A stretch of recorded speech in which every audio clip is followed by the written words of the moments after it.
Today, I'm going to be speedrunning a game called The Escapists. It's a pretty simple game where we're put in prison and our goal is to escape in numerous different ways. It was released a couple years back and some pretty small YouTubers have covered it, like, DanTDM, Jacksepticeye, Markiplier, pretty small creators. So I decided I'll be beating the game as well in speedrun fashion. Starting off with the first prison out of 6, Center Perks. Each day starts around 8 AM and oh hey, would you look at that? That's a pretty interesting name for a character, huh? You see, each prison follows a unique schedule that always starts off with a morning roll call. So what I do right off the bat is look around my fellow cellmates' desks for contraband. You see, in this game there are two kinds of items, contraband that are highlighted in red, or regular items that are highlighted in green. These are items that are going to be helpful in my escape, like shovels, weapons, fence cutters, and plenty more. So, after skipping breakfast period in the pursuit of material wealth, I had some of the items I was going to need to start the runoff. In prison, you always need to stay strapped, so I equipped the baseball bat as my weapon of choice. But for now, it's time to do my job as the laundryman. As I mentioned earlier, each prison follows a unique schedule, including working a job, and by default, I have the laundry job. This is important because if you take a look at the top left of the HUD, there are a couple of categories like fatigue, officer anger levels, health, and most importantly, money. By doing jobs or favors, we can actually buy contraband off of other prisoners, so money is essential for completing the game. After doing the laundry, I went over to the computers right beside my job. The reason I'm doing this is because there are 3 statistical categories that your player can have and improve upon: movement speed, strength for beating people up, and intellect, which helps with crafting items. Wait, wrong game. We're going to have to grind intellect and strength in order to craft the items to escape. After a not so eventful rest of the day, it was finally time to go to bed, where I would need a big day 2 to get ready for my escape. Day 2, and the first thing of importance was to go to morning roll call. You know how I talked earlier about contraband inside of desks? Well, officers will often call upon your name during these roll calls to do a cell search, and if they find any contraband laying around, you'll be sent to solitary confinement. Alas, I was lucky that my name wasn't called this time. What we need to work on right now is strength, because the way that we're going to escape this prison is through sheer force. You see, there are 5 guards and 10 inmates in this prison. If I can recruit some prisoners as well as get really buff, I have a chance to physically decimate every guard in this area until the prison gives up and just lets me go. It's now evening free time, and I now have the ability to afford 2 molten hot chocolates. Now, this is actually the greatest weapon in the game, as it'll one-hit KO any guard or inmate, and since I had 2 of them, 2 guards are automatically out of the question when I begin my attack. I also worked on gathering as much duct tape as humanly possible, as that will be useful for something you'll see in just a moment. After evening roll call, in which my name wasn't called, I basically just went to bed, and in day 3 there was nothing really that interesting. I was just looking for rope or boosting my strength stat. But by the end of day 3, I checked my stash one final time because day 4 was escape day. I made sure to grab all the items I would need for my escape, my 2 one-hit KOs, along with my duct tape and rope which I would use to hold the officers hostage. Alas, breakfast time came, and the perfect opportunity arose to initiate my strategy. I used the molten chocolate to knock out an officer, and strangely enough, the other officers just didn't really seem to care. They must have just thought that they were safe, but I don't pull any punches, so I went over to the other guard and splashed him with chocolate containing warmth equivalent to that of lava on him. Now, at this point, the guards actually started to get scared and try and fight me. But if there's one thing you know about me, is that I'm built different. Because of my work in the gym, I'm built like a Ford F-150, whilst these guys are built like an AMC Pacer. After making quick work of those 3 officers, there were only 2 left to go, and boy were these officers pissing themselves. After KOing the 4th guard, we finally got a letter of surrender from the warden. And with that, the main gate was open, and we're free to leave the prison, scot-free. With that, prison 1 out of 6 is complete. Now on to prison number 2, which is called Stalag Flucht, which is actually based on a prison called Stalag Luft from World War II. Stay in school, kids, it gives you knowledge on Escapists lore. This prison is a lot more difficult than the first prison because it has an electric fence surrounding the perimeter, so it'd be pretty difficult to just cut through a fence to escape. Along with that, I have to share my room with another guy. As usual, during morning roll call, I did what any kind, respective prisoner would do and beelined over to my prison mates' cell and robbed them of any of their valuables. I was able to rummage around and I found some duct tape, a baseball bat, another cup, and after morning roll call, I made it just in time for my new job, gardening. The strategy with this prison is similar to the first prison in the sense that we have to get pretty strong and pretty smart quickly, because we're going to need to find a way to cut through those fences. Before I knew it, evening roll call came around, to which my name luckily wasn't called. It was at this point in my cell that I discovered the strategy I was going to need to beat this prison. I mentioned earlier how there's an electric fence preventing me from just cutting through the fences. However, there's a way to disable the electricity on those fences, and in this prison there's a generator that can actually turn off the electrical fences.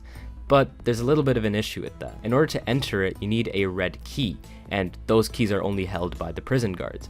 Not to mention, if you steal a key off a guard and it's in your inventory, they'll catch on to what you're doing and put you into solitary confinement. What I was going to need to do was forge the key with plastic. This would allow me to get into the generator room, turn it off, and cut through the fence to escape the prison. So it was day 2, and I had the plan situated inside of my head. First, we need to get our hands on that red key. In this game, 5 keys are held by the guards in this area, and they each allow access to different things. The key I was searching for allows access to different parts of the prison that most prisoners aren't allowed to enter. I needed to find the guard with the red key and knock him out swiftly in order to get a mold of his key. However, this wasn't going to be as easy as just killing the guard straight up. However, a stroke of luck went my way. Whilst I was increasing my intelligence, another prisoner walked inside the library, and seeing that there weren't any guards in the area, I naturally hit him with the 1-2 combo, and inside of his pockets were none other than a lighter. Perfect. Nothing suspicious going on here, officer. Anyway, now I would need to craft a cup of molten chocolate, which means I can one-hit KO an officer and get his red key. But it's not just as easy as knocking the officer out. I was going to need to get a mold of his key. By trading with some of my colleagues, I was able to get the materials to craft the wad of putty. The stage was set for me to get that red key. All I needed was an opportunity. On my free period, I looked for an officer in his lonesome, and then BAM! Officer Cooper just got fucked. Now it was a race against time, but you know what they call me. They call me the speedrunner. I quickly crafted the key mold and got myself the hell out of there as soon as I could. Once no one was looking, I crafted the red key with the key mold and some molten plastic. Now all I would need were some fence cutters, and this prison was as good as escaped. Luckily for me, a prisoner was selling a file, which combined with the one that I previously owned, along with some duct tape, allowed me to craft some cutters. The last thing I needed was a guard outfit. So with my 1 extra molten hot chocolate, I jumped 1 more officer to steal his outfit. The stage was set. After shower block had finished, I placed a bed dummy in my bed to make it look like I'm sleeping in my cell.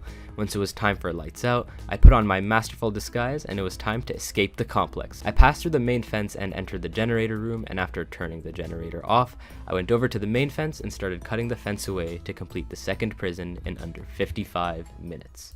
Now on to prison 3, and once we complete this prison, we should be halfway there, but I shouldn't get too cocky as this was the prison that gave me the most problems. This prison is completely unique because it holds 20 hold prisoners with 10 guards, so it's pretty difficult to escape by beating all the officers up. It also introduces the concept of cameras and contraband detectors all around the map, which can raise officer anger levels in no time, so I had to be very careful as to how and when I entered each cell. The first step of my plan was getting money, and to do that, I need the best job in the map, the metal shop worker. But not only do I want it for the money, but I want it for the metal itself, as this will allow me to smuggle it into my own cell and craft a shovel, which will be very important to complete this run. In order to get this job, I need to steal it from the person who currently has it, and what better way to do that than to smack him and do my best impression of a Minecraft manhunt video. That's right, this ancient technique called the sucker punch will allow me to distract the current owner of this job long enough for him to miss his quota, and I'll also miss mine simultaneously, thus making the job I want vacant for me to take whilst I get fired from my janitorial duty. Once I finally applied and got the job, I now shifted my focus on getting the items necessary for completing the run. In order to craft the strongest variant of shovel in the game, I would need to prioritize getting heaps of duct tape. Along with that, I would need a key to escape. So you know what that means. More molten hot chocolate. After a while of searching desks, I finally had the necessary items to get the plastic key needed to escape the prison. All I needed to do was find the officer. But before I can do that, a prisoner had some very important trades that will help me later in the run, so I had to kinda stall my plan. Remember when I was talking about those contraband detectors earlier? Well, there's an item in the game that actually makes it possible to bypass them, and we have the means to craft it. Since it's one of the prerequisites we need to escape, we may as well take the opportunity, as we can always kill a police officer later, but trade items will get refreshed. Now that we have that situated, it's back to business, and that business is getting the utility key. Now, remember when I said each officer holds a unique key? I need the utility key in this instance, but how do I know if I'm assaulting the right one? In order to find the utility key, all I have to do is pay attention to morning and afternoon roll call. Typically on maps like these, the officer who speaks the most has the red key, and the ones beside him either have the utility or the work key. So I knew I had to jump Officer Leroy. With all of these cameras around, I needed a masterful strategy to pose a sneak attack, but I just found Officer Leroy, forcefully made him drink hot chocolate, and then took the key, made a mold, took the man's clothes, and ran like the wind. And just like that, we've got some of the most important items on lock. Using my free time I had before evening roll call, I used the time to craft my flimsy shovel, which we'll definitely upgrade later, along with the bed dummy and my sheet rope. This will allow me to climb down walls. The only thing I needed to do now was find some timber to make a timber brace so we can tunnel underneath the walls, and with that, I should be ready to escape. Which was precisely what I did. When it was time for my metal shop job, I took my contraband pouch to smuggle the sheets of metal home, whilst bypassing the contraband sensor with my pouch. With that, I can now upgrade my shovel into a sturdy shovel. All that was left was finding 2 pieces of timber, and we're ready to escape. And after committing some counts of theft, I finally found the final piece to my puzzle, a piece of timber. This will allow me to make a timber brace, and with that, everything was ready. All I have to do is wait for the right moment. So, it was evening free time, and I just grabbed everything I would need right before lights went out in the prison. After making sure my name wasn't called for a cell search, I placed my bed dummy in my bed and waited outside my cell for lights to go out. I then got out of all my clothes and put on the guard outfit. With my utility key, I made sure to go inside one of these restricted areas that no one really checks. It has a contraband stash and leads to a ladder. I wasn't really interested in the contraband stash, and I just went up the ladder, and just like that, I was on the roof. I climbed down with my sheet rope and looked for a place to dig that no one would find. You see, this was the hardest part of the run by far, because if any guard found the hole that I was making when I was digging, I can kiss my run goodbye. So, with bated breath, I went to the southeast corner where the wall touches the fence, and I started digging. Mere seconds would determine my escape or my failure. However, I got in, placed it around the entrance to avoid blowing my cover, and just like that, with a bit of digging, I'd escaped the 3rd prison. We're looking pretty good, but now it's on to the 4th prison, the jungle compound. You see, after escaping the 1st prison, everyone was so scared of my sheer escaping skills that they said, fuck it, let's put this man in the Amazon rainforest. This prison ups the ante by a wide margin. Not only are there contraband detectors guarding contraband from even entering or exiting the cells, it's also a very small prison that's guarded by a fence, and to escape, I was going to need ID papers to hand to the guards. What's even worse is that there are jeeps surrounding the perimeter that makes these annoying sounds, and if you run into any of these jeeps, you're dead. As the run begins, you can see that I'm doing multiple resets. You see, the goal here is to dig out of the main prison, and to do that, we're going to need a really effective digging tool, which is why I had to craft the multi-tool, the strongest tool for digging or chipping stone in the game. The downside, however, is that it requires a year's supply of duct tape. Seriously, to craft just one multi-tool, you need 7 pieces of duct tape. And for that reason, I reset my run until I was able to get at least 2 pieces of duct tape each day, meaning I won't have to rely on trades. On this day, I didn't get 2 pieces of duct tape, but I sure got a lot of other items which are going to be necessary for the completion of the run, like a jar of ink, which I'll explain the usage of in a minute. After breakfast was over, I beelined over to the mailman's area. Much like the last prison, my goal was to steal another guy's job. Therefore, I gave him a slap on the face and ran like the wind. I did get no scoped, but it's alright, I was able to get this guy distracted enough so that he lost his job. And just like that, the mailman job is ours.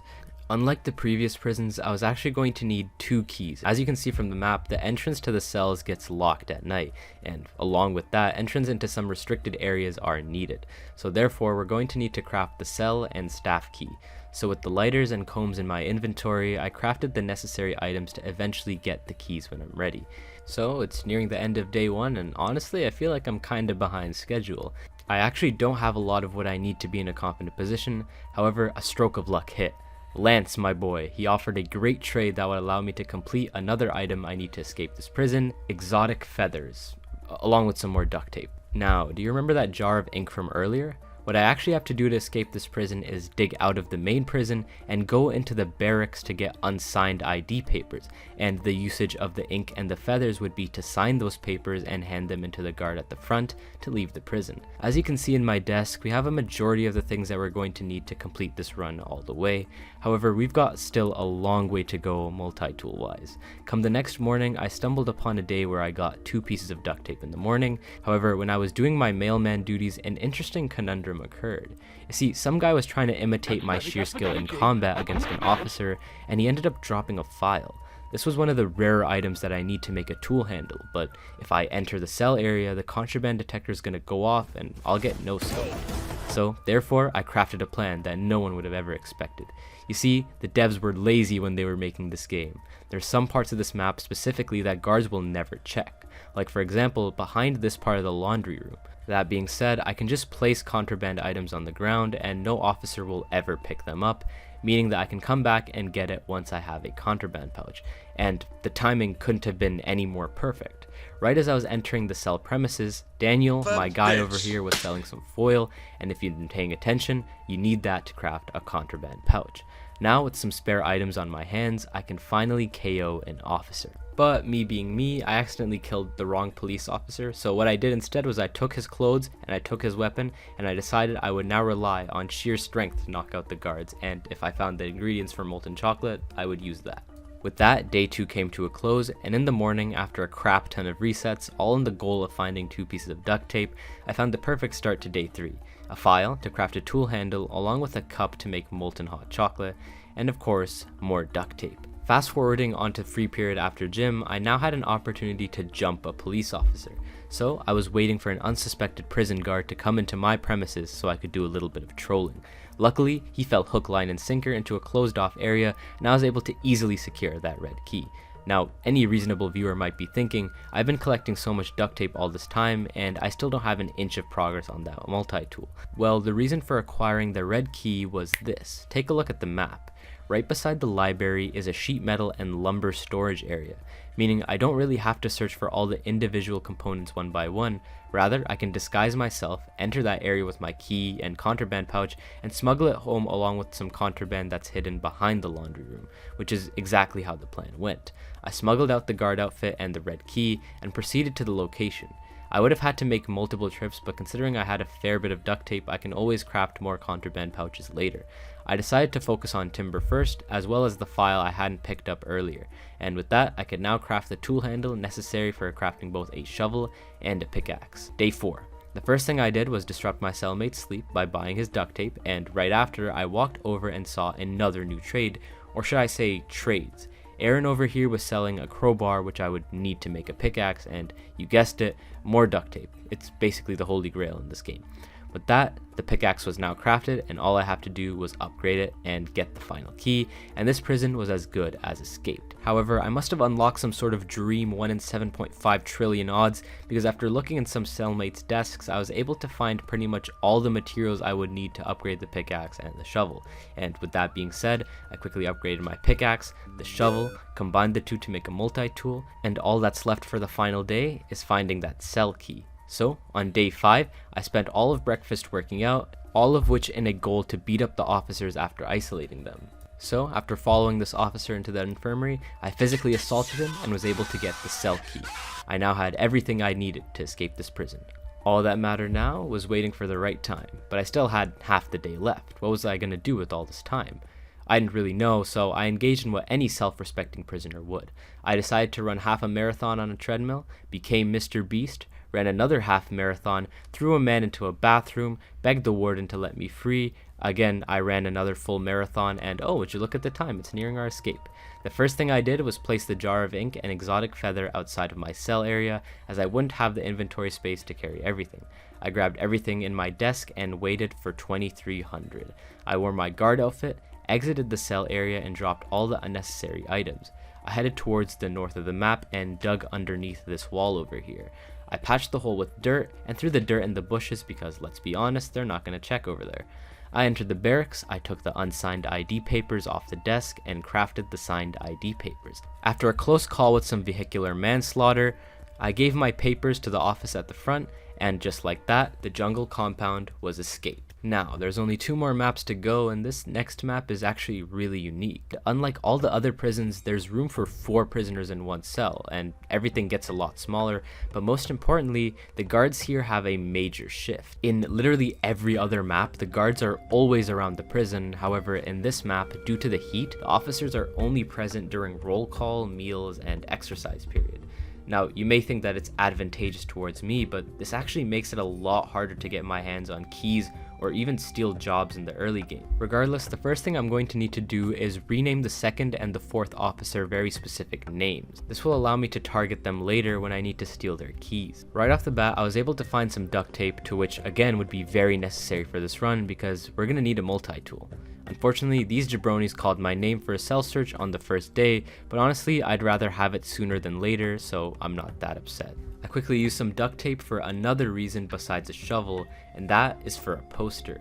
You see, you can actually cut through walls in this game, but if the officers find a hole, they're gonna penalize you. Since I need access to some areas that are wall blocked, I can use this poster to cover up walls, and the officers won't check it because there's a poster covering it. So, after dumping some loot in my chest that I definitely didn't steal, it was time to work on the first part of my plan, stealing another man's job. Again. So I waited for this fella named Lee here, and he has the tailor job, and I harassed him enough and distracted him from his job. Not only is the pay better, but this area is actually a very important area for controlling parts of the map that are necessary for my escape. So after canonically playing Ring Around the Rosie for 3 hours, it was safe to say that the tailor job was as good as mine. Now that I have this job, I can advance to the next part of my plan, which is chipping away this wall over here. I beelined over to the kitchen, grabbed as many plastic forks that I could carry, and went over to this tailor area to start chipping the wall. Yes, that's right, you can use plastic forks to chip away walls in this game, but I wouldn't have enough to cut through it all the way given the amount of forks I have, but soon enough, that area will be all cleared up. The rest of the day went pretty smoothly. I just grabbed a file that's going to be handy for a tool handle, and soon enough, the day was over. On day 2, after a lot of very good luck, I went back to chipping away at the wall, and I guess it's now time for me to explain why I'm digging this wall in the first place. You see, this area gives me access to 3 things: an RNG based contraband pouch that can give me rare items, and if I break this wall, I have access to lumber and sheet metal. Finally, this area is unchecked by any officer, so I can start digging underground. After breaking through the wall, I had a brick in my inventory. Now, this is very dangerous, as if any officer sees me with it, they're gonna put me in solitary confinement. Therefore, I found a dead person and threw it in his pockets instead. Keeping on the topic of chipping walls, I continued to do just that by starting to chip away the back wall that eventually, with the red key, would allow me to illegally smuggle logs and sheet metal. Now, you may be asking, why am I not opening up the contraband stash yet? Well, if it's RNG based, what I can do is I can go to sleep, and each morning I can check the stash. If it has something I need, I can continue the run. If not, I just do simple reset. This is precisely what I did, as when the next morning came, after a couple of resets, I was able to find a red staff key in the stash that's going to allow me to get into that lumber and sheet metal area so I can craft my shovel. I chipped away at this back wall over here so I can now freely move within the fence perimeter, and I was left with another brick. So as always, I found another dead guy and put it in his pockets. Besides that, I finally found an opportunity to go outside the perimeter. This time, instead of smuggling, I actually had a different goal in mind. Remember those unfortunately named officers? Well, since I had the red key, I no longer needed Officer 4, but since I need the utility key, I needed to find Officer 2. Luckily, I found him taking an afternoon stroll and completely decimated him, thus taking his clothes, utility key for the mold that will eventually become the utility key, and with that, I promptly ran the hell away.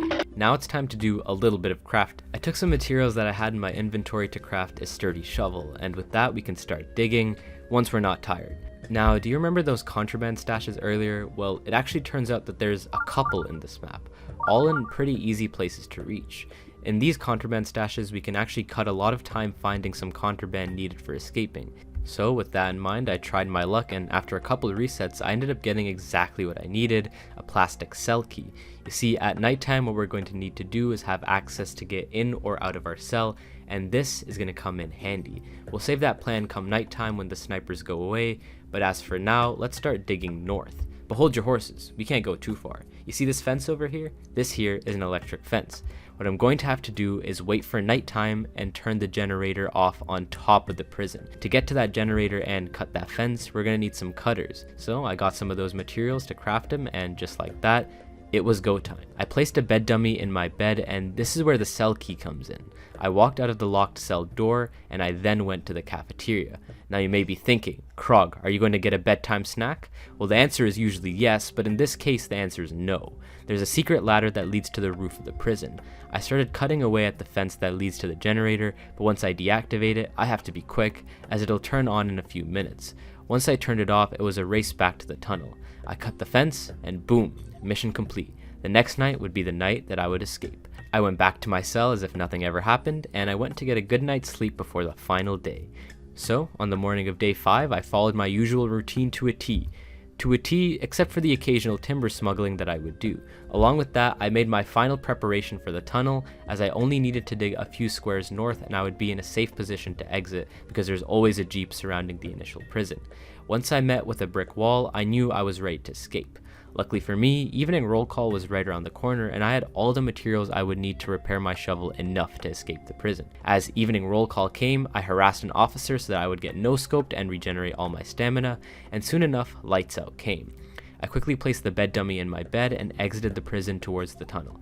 In there, I dug until I was just about hugging the wall over here so that I would be safe from the jeep that drives around the perimeter of the prison. I grabbed any extra sheet metal and duct tape and used it to repair my trusty shovel one last time. Once I was up, I patched the hole with dirt and ran towards the south of the prison. Once I was there, I started to chip away at this wall over here because you can't dig under it, and after casually just avoiding being hit by a jeep, I was able to break through, and with that, I escaped the 5th prison. Maybe not in record time, but good enough for me. I picked off each prison as if it were infinity stones on my gauntlet, but there was only one stone that stood in my path of completing this game, and the last and seemingly hardest, HMP, Iron Gate. This prison takes place on a deserted island with cameras in each cell. It nearly has the same amount of guards as inmates, and to make it even worse, each guard carries a stun rod, a weapon that will one-shot any inmate, and I can't take it. Obviously, we're gonna need keys in this run, so I have to name the 2nd and 4th guard for ease of finding.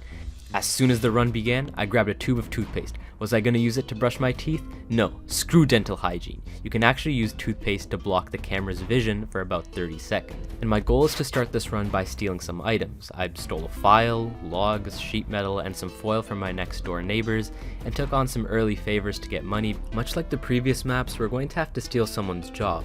The job in particular would be the mailman job. Not only is the pay very beneficial, but this allows us to enter other people's cells without the cameras getting upset at us, meaning I could steal whatever I want without getting in trouble. I saw that Matt had the mailman job, but I had to wait for the right moment because I needed to hit him without anyone seeing me, or else I'm gonna get in trouble. Once he was knocked out, I did what any kind inmate would do, and I threw him in the infirmary. After a few times of sucker punching and sliding on the floors like a damn fish, I knew I got the job. So I went to the library to work on my intelligence. However, this landed me into massive trouble. When I came out of the library, the doors to my cell ended up getting locked, so I had to actually beat an officer and I was able to get inside. But for some reason, the officer came inside of my cell and he spent the whole night staring at me while I was sleeping. Hey, as long as you don't take the items, I'm fine with it. After my regular routine of stealing, it's now time to get down to business. The first thing I had to accomplish was, again, getting those keys, but before we do that, I was able to find a length of rope which we're going to need for later, along with finding the necessary materials to make some flimsy cutters that we're going to upgrade as time goes on. With that out of the way, it's time to KO an officer. I borrowed a lighter from some loser and crafted a molten hot chocolate. If they can one-shot me, I can one-shot them back. Luckily, I found Officer Util Key first because this means I can access contraband stashes around the map. I made quick work of him, stole his drip, and crafted that mold. Before lights would eventually go out, I stole some bedding to craft a bed dummy, and I got to thinking as to how I would spend day 3. The next day is predicated on getting all the necessary gear to escape, so I saw that some inmates were selling a crowbar, which is exactly what I needed to escape.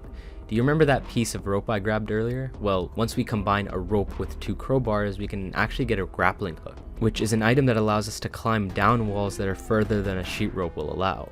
However, there are contraband detectors everywhere, and I don't know if I'll ever get this trade again, so I took the risk of buying it. Sure, the contraband detectors went off, but I was able to throw it in my desk right as they took me out, so the crowbar is safe and sound, and we escaped with minimal damage. So far, our inventory is actually quite good. All we really need now is the red key, a shovel, and 1 more crowbar to craft the grappling hook, and we should be ready to go. However, through this entire game, I've been pretty lucky with my cell searches. Almost too lucky. As now, at the pivotal stage of the run, my desk finally got called for a cell search. This was insane. How was I going to take 12 pieces of contraband to a safe area? If I put it in someone's desk, there's a chance it gets lost. However, any silly risk at this point of the run would lead to a lot of wasted time, so I devised a strategy that would be safe and would clear me from harm. I decided to craft all the items that would be crafted now, and keep all the very rare items in my inventory, and risk throwing a few items in my next door neighbor's desk at the chance it might get lost. That means that the bed dummy and contraband pouch had to go into my neighbor's desk. If that gets lost, think about it as payment for when I stole all your stuff, buddy. So, with bated breath, I waited for the officers to arrive, and thankfully, I was safe. My only hope now is that the items I put in the other desks are more or less safe. The next morning, I checked the desk besides mine, and luckily the best contingency happened, as the contraband pouch was safe but the bed dummy was gone. My goal now is to shoot for the areas where there's contraband stashes located on the southern part of the map, and now that I had my contraband pouch, I could easily smuggle it through. After a couple of resets, I was able to get the staff key and the shovel, which were 2 of the 3 last items I would need to escape. All I needed now was a crowbar, and we were just about ready to go. I put all the items I just got back in my desk and now headed to find a way to get this last crowbar. However, it almost seemed like the game knew what I needed and purposefully just didn't give it to me, as reset after reset, I just couldn't seem to get that crowbar trade. I mean, I had the money, just not the luck. It wasn't until 2 whole days later and plenty of resets that I finally found the answer. Day 6 would be indeed my last day in the prison. I was scouring the Escapists wiki for a long time, and I finally found my answer.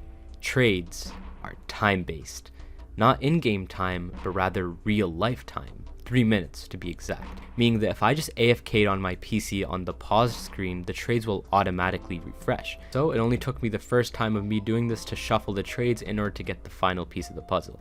I crafted the grappling head, followed by the actual grappling hook, and with that, all I needed to do was bide my time to execute my strategy. So in order to make sure no unnecessary cell searches ruined my ability to complete the run, I found some spare pieces of foil and duct tape, and I crafted an extra contraband pouch and moved all of my gear to a safe location. And now it was a race against the clock. After wasting the final day away, evening roll call came. As the bed dummy was placed, I grabbed all of my stuff and headed towards the area that would be my final roll call. After checking to make sure my name wasn't called, it was lights out time. I beelined over to the stash and equipped all the gear needed for the final escape. I made sure my heat levels were at 0% and commenced the final escape. I walked through the front door and the fence unscathed and made my way towards the shed nearby. For this next bit, my fate was determined by a matter of seconds. What I had to do was climb up this ladder, cut a fence, and climb down with a grappling hook all within a couple seconds. And if the heat levels reached 99%, I would automatically get sniped, thus ending this run. So I equipped the cutter to my number 1 slot and made my way up the ladder. As I'm cutting this fence, you can see how quickly the heat levels are rising, but luckily enough, I was able to cut it through in time and climb down, mere seconds before I hit 99%. I now made my way towards the east of the prison, and it's now that I realize that I never actually explained how I'm going to escape this prison without a boat, seeing as though we're in the middle of an island surrounded by water. Well, the traditional run calls for crafting a raft. However, there's a spot on this map that you can manipulate to escape without one. I dropped all of my unnecessary gear to make room for dirt. That's right, dirt. We were going to dig our way out of this prison somehow by defying all known laws of physics. But first, I had to wait for the time to become 2300, as that's when the snipers leave for the night. So I watched this officer magically TP out of nowhere, and now it was time to dig. There is a part of the map that is left untouched by any of the walls underground, and if I dig far enough to the right, there is one spot that even if I don't have a boat, I can technically escape. And after just a few more left clicks and waiting because my guy was tired, I had done it. I had escaped all 6 prisons in record time. Now, all that's left is to see where I rank in the leaderboards. I must be like top 3 for sure. Oh, well, I guess not. With a total time of roughly 6 hours and 48 minutes, I am officially the worst speedrunner for this game.